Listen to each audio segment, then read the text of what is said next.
guys, welcome back to the video. In this video, you guys, my top 5 things that I want to see in the Batman sequel. Before we get into it, I do want to say I haven't made a single Batman video in about 3 weeks, I think now, and that my last Batman video was talking about the Joker deleted scene, breaking it down and stuff like that. And then before that, my last one was my second review of the Batman after I watched it for a second time. And since then, I've actually seen the movie 4 other times, and I actually got to watch it in the biggest IMAX screen in the US, which is an absolutely surreal experience. Also, I kind of wanted to gather my thoughts on this movie, and I didn't want to rush my thoughts on like a sequel or theory videos or anything like that, because we just got the movie that we've been waiting for like 2 years. So it was a lot to take in. I saw the movie a total of 6 times in theaters. I'm going to be watching it over and over and over again on HBO Max, and actually it's on HBO Max right now. But with that being said, again, in this video, I'm going to give you guys the top 5 things that I want in the Batman sequel. I'll be doing more of these Batman videos, hopefully doing them on a weekly basis like I used to. And in order to do that, I actually do want to start the discussion series again. So if you have any comments, questions, theories, anything that you want to talk about regarding the Batman sequel, the spin-off shows, anything the Batman Matt Reeves universe related, make sure to comment down below something, and I'll definitely be putting it in a spoiler discussion part of the next video. But before we get into this video specifically, make sure you guys hit that subscribe button and notifications on so you don't miss any future Batman content, or I also do movie reviews, trailer reactions, and breakdowns and stuff like that. But without wasting more time, let's get into it. Now, these 5 things are just things that are either going to be coming off of this movie, or it's going to be something that's spinned off of the HBO Max show. So starting it off, the first thing I want to see in the Batman sequel is Harvey Dent. Now, we know that DA Gil Colson did die off in the Batman, and I really like the way they handle his death. That funeral scene is one of my, if not my favorite scene in the entire movie.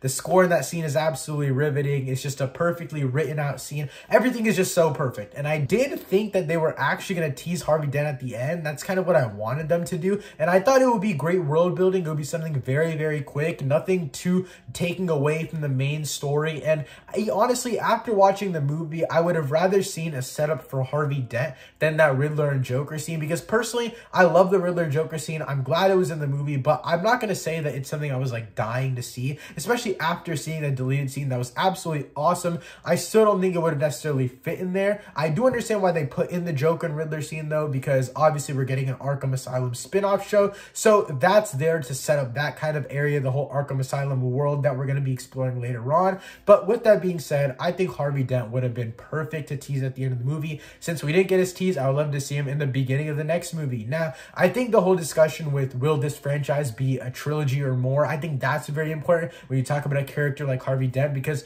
personally, I like that he was in The Dark Knight. I just wish that he didn't die off so soon, but it makes sense for that movie because obviously he was Joker's pawn and he died. That makes complete sense to me. But I would rather Harvey Dent be someone that's built up over one full movie, kind of giving us that full, he is the White Knight of Gotham, and then completely tear him down in the next one. But I don't necessarily think that's completely possible in just a trilogy, but that's a discussion for a whole other video. If you guys want to hear me talk about how many movies I think this trilogy should be and why, and what I want them to set up in these specific movies down the line, you can hit that like button down below and I'll make sure to get that video to you guys. But Harvey Dent would be such a great inclusion because I also think this Bruce Wayne is obviously still learning a lot. He's made a lot of mistakes and he has a lot more mistakes to still make. And seeing that at the end of this movie, obviously we have the new mayor. She's going to be great in the next movie in my opinion. I'm very excited to see her. I would love to see banter between the DA and her, and just these two people trying their best to protect Gotham while Bruce Wayne's obviously doing it at the night. They both think that he's not really doing anything. That dynamic between Harvey Dent and Bruce Wayne, or Harvey Dent and Batman, was so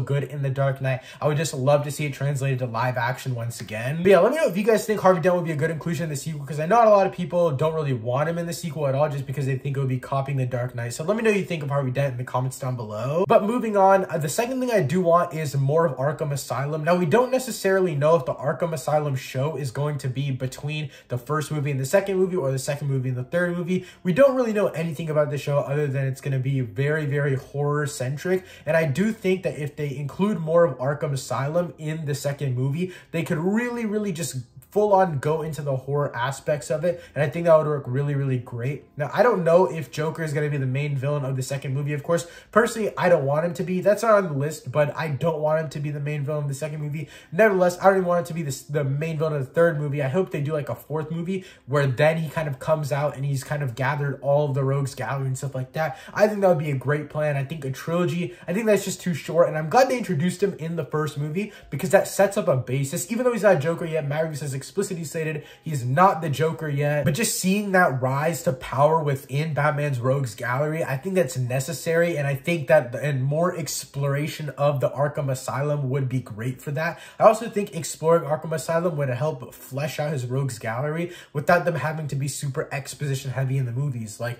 Batman could definitely just be journaling and narrating, talking about all the villains that he's fought and stuff like that. That would be cool, but I think it would be better if you just kind of went more in depth into Arkham Asylum itself, and doing that in the second movie rather than just in the show. I think that would be great, especially if the show is more Joker centric, kind of like a Joker origin tale, but kind of throwing in other characters from Arkham Asylum in there, but also, again, keeping it a Joker centric show. And then in the sequel, even maybe in the third movie, you could explore Arkham Asylum more, kind of maybe even a montage of Batman putting away these a little bit more fantastical villains, giving us a taste of it. And then, for example, if Mr. Freeze is the main villain, it would make more sense because Batman has already started to fight these little bit more fantastical beings and stuff like that. And I think it would help create a better balance between the world that Reeves is going for, the fantastical mixed with the grounded. I think if we explore more of Arkham Asylum, which is a very dirty, grounded prison, if we explore that more, but we implement fantastical characters, I think that that will create a good enough mesh to where it doesn't feel like fantastical things like Mr. Freeze are super out of place. But with that being said, the third thing that I do want in the Batman sequel is more of a Bruce Wayne and Batman balance, especially after what we saw at the end of this movie. I personally thought the use of Bruce Wayne and Batman was perfect. I love that Batman was in the suit for like 99% of the movie. That's one thing that I absolutely adored about this film. Not a lot of people like that, and personally, I love this Bruce Wayne. This is my favorite Bruce Wayne, and this is my favorite Batman, so I love both sides. I actually specifically went on like a Target hunt to find this Funko Pop. I don't actually think I ever uploaded that video, but I went specifically for this Bruce Wayne Funko Pop because that's how much I love the character. And then on top of that, this Funko Pop as well, the scene where I call it the Hush scene, where he basically takes off his mask and staring at the monitor. This scene was the perfect balance between Bruce Wayne and Batman, kind of expressing how the lines are blurring between his lives. And there's actually another scene like that someone pointed out on Twitter, and that's where he's walking up the steps of, I think it's the cathedral, and he thinks that he's seeing Selina Kyle, and I think that just further shows that the line between Bruce Wayne and Batman is just further getting blurred more and more and more, and it's making Bruce Wayne literally forget that he's not in the Batman suit, because that's how indulged he is into the Batman persona, and I absolutely love that. I think that's perfect. But I think with the end of this movie, him learning that vengeance is not the way to go, he can't just beat villains to a pulp or beat thugs to a pulp to make a point. He can't just do that. I don't have much else to say on this point. I think it's just pretty cool how they had that great imbalance in the first movie, but it still felt very natural to me. But I think going forward, at least in the sequel, maybe in the third movie, he can be more on the Bruce Wayne side. I don't really care. I would obviously love to see more Batman, but seeing him kind of balance and kind of have that uneven scale, but just a little bit more to the middle of Bruce Wayne and Batman, and him understanding at least the pros of being Bruce, I think that's something that's important, and that comes with character arc. It's not necessarily that I like Bruce Wayne as a character more than Batman in this franchise, because personally I like Batman way more, but seeing that character kind of cope with both sides and learn to balance it and how to use the pros and cons of both to his advantage, I think that's very important for character development. But moving on to number 4, this one is something that I don't know if people actually agree with me on a lot, and that is I do not want Catwoman in the sequel. Now, number 1, I do want to point this out. I don't want to spend too long talking about it because I do think it's dumb that people are still talking about it. We know the Zoe Kravitz thing. If you don't know about it, I'll leave some Twitter thread linked in the description down below if you're really interested. But there's drama with her and Jaden Smith, and it's pretty messy. She looks really bad in the situation, and I don't think that she's right in the situation at all. She really screwed up. I'm gonna be honest, I don't even know how Matt Reeves knew all of this, because he literally wrote her out at the end of the first movie before all of this stuff even came out about her, which is kind of clutch in my opinion. But that's not the main reason I don't want Catwoman. I'm gonna be honest with you guys, I would just love a different love interest. Now, I don't know too many of his love interests, but again, I don't know many of his love interests, but I just think that Catwoman, she's cool and all, but I would love to see one that's more on the Bruce Wayne side, that kind of tears him apart from Batman himself, because obviously Selina Kyle is kind of ripping the Batman persona away. Bruce Wayne wants to be Batman more so he can be with Selina Kyle. I would love to see one that kind of tears the Bruce Wayne side apart, and that kind of goes back into my other point where I want to see more of a balance between Bruce Wayne and Batman. If there's a girl that Bruce Wayne wants to see but can only see as Bruce Wayne, but he's always in this mindset that he has to be Batman to protect the city of Gotham, that would create a great tear within this one one character, kind of separating these personalities even more, but also creating a decision that Bruce Wayne has to make every single time that he gets into the suit. Does he want to go spend time with this girl? Does he want to be Batman? Because he cannot do both. Again, not much to say on that, but I just definitely think that Catwoman, she's cool. I would love to see her return in the third movie. I would love to see her maybe even have her own solo show between the second and third movie and then return in the third movie. But out to my final things that I want in the Batman sequel, this one's actually just a general thing, which is villains. There's a few villains that I would love to see, and I'm not going to mention Mr. Freeze because everyone already talks about him. There's not one list that I've seen online that does not include Mr. Freeze, because I think all of us would love to see Mr. Freeze done right. I think Matt Reeves could do him really, really well, balancing the fantastical and grounded side of things. But I have three villains here that I would love to see. Number one is Ra's al Ghul. Now, I don't really know story-wise how they would really bounce him in, because we do know that Bruce did travel around the world.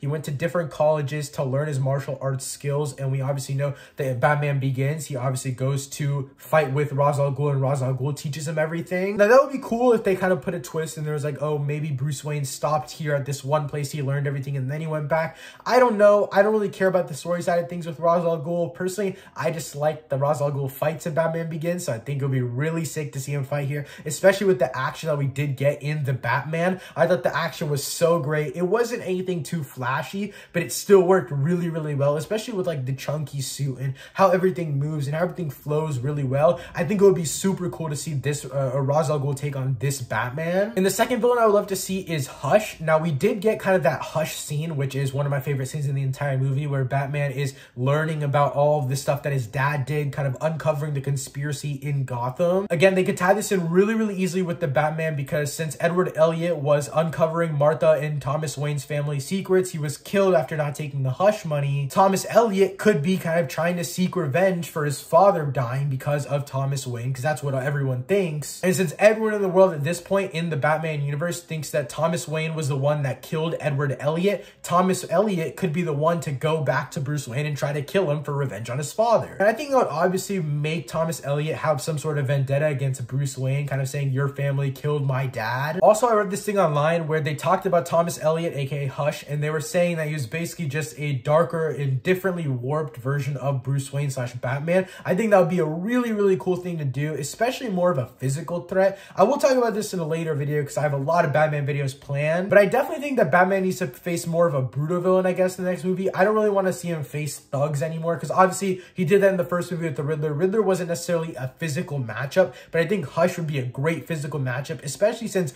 Thomas Elliot and Bruce Wayne are very, very similar in general. It would kind of feel like a repeat villain, kind of like the thing Marvel does, where basically it's just the hero, but the hero turns into a villain, has the same power set, all that kind of stuff, except with Matt Reeves' writing, and if it's written just like the Batman was, I think it would add a lot of good depth and character to Thomas Elliot and Bruce Wayne's relationship. So I think if they flesh out that relationship itself out enough, I think it would work, and it wouldn't just feel like a basic copycat villain type of thing. But the final villain I would love to see in the Batman sequel is the Court of Owls. Now, I would not want them to be the main villains, obviously, but we know that they're obviously more of the conspiracy vibe, and they're more of, I guess, the Illuminati type of thing, where there's just this mysterious group. So I would love to see them set up in the second movie, because obviously we got like zero hints to them in the first one, if they're even a thing. And there's been interviews with Robert Pattinson and Paul Dano where they've mentioned the Court of Owls, and I think it would be really, really cool to maybe at the end of the sequel you have this big reveal that the Court of the Owls is behind all of these things, and they're kind of leading everything that's happening in Gotham without anyone actually knowing about it. And that would also end the second movie with something that we know that Batman doesn't yet know, because obviously in the first movie Batman knows that Joker was there. Obviously didn't know if Riddler and Joker were going to interact or kind of make a plan or anything like that, but we don't know that either. We don't know of them making an actual plan together. But if we saw the Court of Owls at the end of the sequel and we saw them doing something, planning something, that would put us one step ahead of the Batman, which honestly at this point, from kind of looking back at the first movie, might not come true, because it always felt like whatever we knew is what Batman knew. There was nothing that Batman knew over us, and there's something that we knew over Batman. It always felt like the audience and Batman were on the same level of knowledge as to what was going on around them. But I think that you could really, really quickly and very easily and subtly change that at the end of the second movie by just kind of panning up, maybe showing some random group of people and just teasing towards the Court of Owls. You don't have to say their names, show them their masks or anything like that. Just a quick tease, giving us a hint that there is something happening above everything else. But yeah, guys, those are 5 things things that I wanted to see in the Batman sequel. I'll be doing way more of the Batman related videos. So again, leave some of your spoiler thoughts, theories, anything that you want to talk about the Batman related, leave it in the comments down below. Thank you so much for watching. I'll see you next time. Peace.